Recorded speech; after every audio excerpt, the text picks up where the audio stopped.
Greetings, everyone. I'm going to touch on a few different topics in this one video. So, hope you have the time, hang with me and share your thoughts. Yesterday, I worked a 12-hour shift, helping out a single father, a young black man, 24 years old, being a single father, the primary caregiver for his son. And, these are the unsung hero. You don't hear about this much. You just always hear how black men are deadbeat. And I want to say that our new generation is trying to do better than their fathers did for them. If you are a young father or a single father, single parent raising your children or your child, pick up yourself, bless up yourself. I know it's not easy, it's difficult, but when I see this guy trying his best, and he's not perfect, but he's trying to keep his child. Now he's in a um, biracial kind of relationship, and things have not worked out with the child's mother, but he's doing the best. And I'm assisting him in doing this because the two persons, both him and the mother, come from so called minority groups. And this mom, I don't want to judge her, the situation that she's going through in her life. I don't want to judge her because, some people start out at a disadvantage. And so this young girl who knows what she had to go through to get to this point as a person who has been marginalized, who have been treated unfairly in her own country. I don't want to judge her. I don't know her circumstances. I just know that he's raising this little baby boy, beautiful baby boy, on his own. And I guess she's trying to get her act together. So again, I'm starting this out by saying blessings to all the single dads. Now, women, we've been doing this from time immortal. And we know how difficult this is, but we have to give the brothers a support, especially when we see that they're carrying the load that we're so used to carrying. That off the table, I also want to jump into this. And this one is kind of depressing. I find that every time I hear the story or come close to this kind of reality, it really depresses me. But we have to talk about it. And what are we talking about here? We're talking about AIDS and how it's decimating different people in the world, but in particular, Black communities, Black countries, Black people, and in particular, Jamaican people. And I'm here to appeal to the young people. I'm appealing to everybody in this video. If you're listening, please, I ask you to share this with a young person, especially if the young person has risky tendencies, individuals who have a lot of sex partners. Please talk to them for me, because as I have stated in previous videos, there's an AIDS crisis in Jamaica and it's been pushed under the rug. I don't want to be pessimistic, but it is what it is. If you are a person who knows more than one person who have died from AIDS, and let me tell you the numbers we're looking at, we're talking about teens, anywhere between 14 and 24-year-old dying from AIDS. And the sad thing about it, I live in Canada and I know individuals who've had AIDS for 15, 20 years and they're still living. They're still doing well. Perhaps they have better access to healthcare. I'm not sure exactly what it is, but these young people that are, being infected with AIDS in Jamaica, by the time within a 2 year period, you hear, it's shocking enough to hear, and then they're gone. And I personally think that it's very unfortunate that people should die because of a sexual act. I don't think that, it is natural that people could just have sex and die because of that. It's because of the evil of men ways, evil people creating diseases and putting it into people's bodies. Hence, the result of people dying. It is terrible. And I'm going to say to the young people that are listening here, or anyone for that matter, but truthfully speaking, I am prejudiced when it comes to older people, because I think your risky behavior when you're younger has a lot to do with the fact that your frontal lobe is not closed.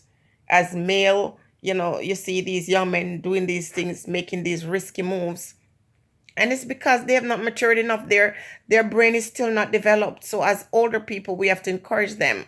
Now, if you're an older person and you don't get to the point where you're saying, well, I'm going to be more cautious with my, encounters or my sexual behavior, then there's nothing I can do for you.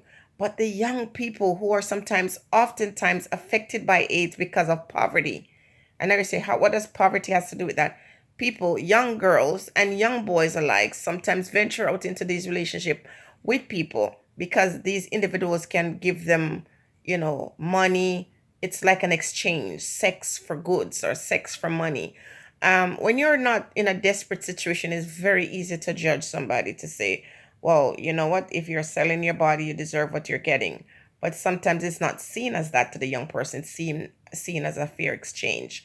And then when you are in family or in a household where your mama is willing to sell you out for her dinner, it puts the pressure on the young girl to go out there and perform and to find who is prepared to use her body in exchange for sex for money or goods or services or whatever. The situation in Jamaica as we stand is this thing bubbling under the surface. It's a real thing. And it's very, very scary. It's very frightening. As I said, there's an upsurge, in people who are proven to be positive between the age of 14 and 24. And we're not just hearing about them being infected with the HIV, we're hearing about them having AIDS and dying as a result of it. It's the most heartbreaking thing for me. And when I hear these stories and witness what is happening, and what is more frightening is that by the time you hear that this one has succumbed to that disease, that person would have already had several sex partners. When you count, for example, when you count it, you're looking at a male at 22 or 23 years old dying from AIDS. And when you have a conversation with that person, they would have had 4 or 5 partners. Now, let me give you an example. There's a man, and I'm telling you, some of you men and some of us women, we have to stop being in denial. Imagine your partner going to Jamaica on vacation just to go see his mother or go see his relatives, just for a quick run. And in that short space of time, you go there and you find a young girl to go and have sex with. You're enjoying yourself. It's a part of the vacation plan. And you don't use protection, or you use protection and it breaks. Let's keep it real. And you go home, you get infected by this young girl, because a lot of the people are not thinking. They're saying, oh, it's Jamaica, it's black people like ourselves, nobody has AIDS. People are still talking like that. And it's a young girl. Oh, this girl has no experience. What do you know about this young girl? Just like how you had the chance to come meet her and find yourself in some hotel room or some space with her to be having unprotected sex, it's the same way other men have access to this young lady. Same thing is true for the young man. When you are sometimes an older woman or sometimes his companion, you go home and you have a nice little fling with this guy and he tells you he likes you and you're looking for a person, a boyfriend, whatever, a husband for the future, and you get involved with this person and you return not knowing that when you're gone, that's his livelihood, that's his attitude, that's what he does. So as he particularly is interested in foreign girls or women, and when they come, the more girlfriends he have overseas, the more money he'll get, so he doesn't have to work. And sometimes when you look back, the sex was not even very good. It was not worth it. And now you have a death sentence for that few minutes. The husband goes there, has sex with this young girl, and leave his wife behind, thinking everything is well. He comes back home and he reinfects that wife. So there's an AIDS epidemic in America as well. So I'm not trying to say Jamaica is the only one with it, but I'm just trying to say I'm not going to call people's names, and I'm not going to give you a prime example, this John or this Susie. I'm just telling you it's happening, and it's still taboo.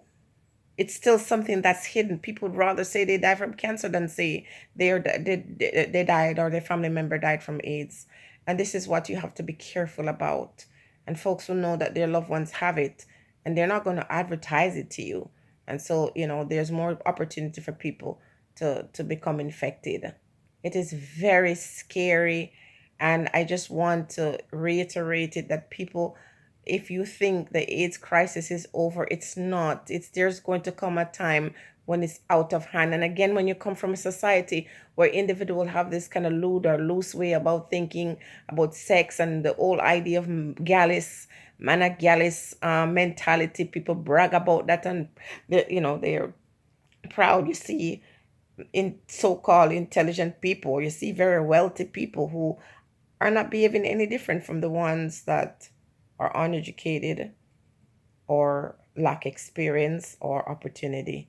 It's just a thing that it's just a ticking time bomb. A ticking time bomb. Take heed, young boy, young girl. I can't tell you not to have sex. It's ridiculous to be telling young people abstain. Because that has to come from a personal place. That has to be a very spiritual choice. But I'm thinking, if you're going to have sex, at least put yourself in a position where you get tested and have your partner tested. If someone like you enough to want to sleep with you, go get a test. And that test is not to say that you don't use protection. It's just to say, well, at the moment you're clean. No, I can use protection to further safeguard myself from this disease. If you see what people look like when they die from AIDS, it's scary enough. And I think many of us are not getting a chance to see the process and what goes on with someone's body. But take my word for it, it is very frightening.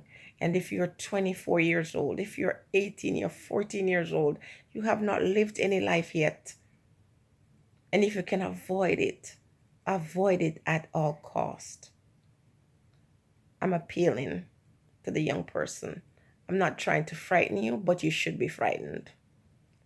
AIDS is a real thing, and it's growing, and people are hiding it, and people are not as cautious as they used to be because they're not seeing the ravages of AIDS on people's bodies. They have let their guards down. Please be warned. It's a real thing. And the more we open up our communities to travels and people coming from around the world, the more you're exposed to this. But truthfully speaking, people are not just exposed because they come from foreign, in terms of the people in Jamaica being exposed to it, but the people overseas are also exposed to it because it's there in Jamaica and it's a real thing. Stay blessed, everybody.